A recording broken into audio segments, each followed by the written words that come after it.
Hello, boys and girls. This is just a quick video to go over your directions for your factor rainbow activity.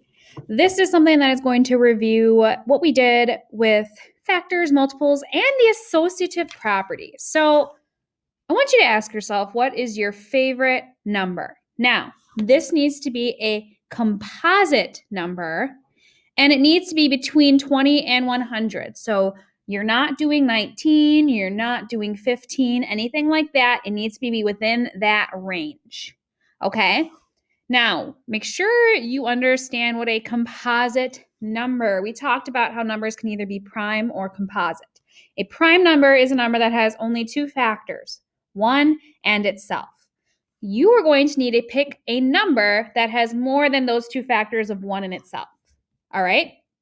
So you are going to make a poster with the paper you received that shares the multiples, a little factor rainbow, and the associative property example for that number you've selected. You received a piece of big, rectangular construction paper before today.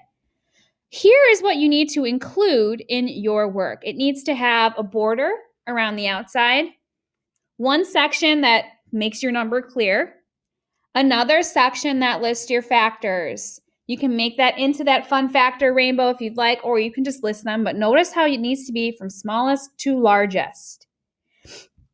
Then you need a section that lists multiples.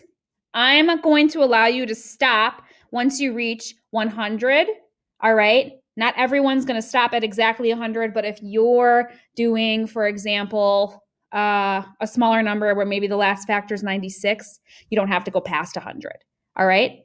Then I want you to use an example of the associative property to find factors. There's going to be another video that reminds you of that property.